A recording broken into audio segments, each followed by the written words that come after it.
Umeme ni kitu cha muhimu katika uchumi wa taifa letu. Kwa sasa nchi yetu ina umeme mwingi. Uzalishaji wa umeme ni mwingi kuzidi hata mahitaji yetu. Kwa hiyo ni jambo kubwa sana, na sisi kwa maelekezo yake Rais tutahakikisha tunaongeza jitihada za kujenga substation kama hizi katika wilaya zetu nchini, na tutaongeza kasi kuhakikisha kwamba umeme unapatikana wa uhakika sana.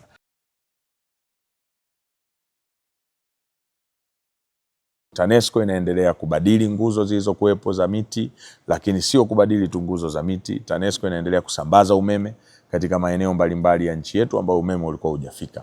Kwa hiyo mimi nipongeze tena bodi ya TANESCO pamoja na management kwa kuja na wazo la kuanzisha kiwanda hiki. Rai yangu mfanye haraka, lakini haraka ambayo mna uhakika mkiwasha mitambo sio kesho tena mnarudi kusema kwamba kuna hichi kimekosekana, kuna kile kimekosekana. Lengo letu ni kumleta hapa Mheshimiwa Waziri kwa ajili ya kuja kuzindua kiwanda hiki siku chache zijazo. Kwa hiyo amepita kwa ajili ya kutupa maelekezo na kuhakikisha tunakimaliza kiwanda haraka ili waweze kuja kukizindua na kianze kazi.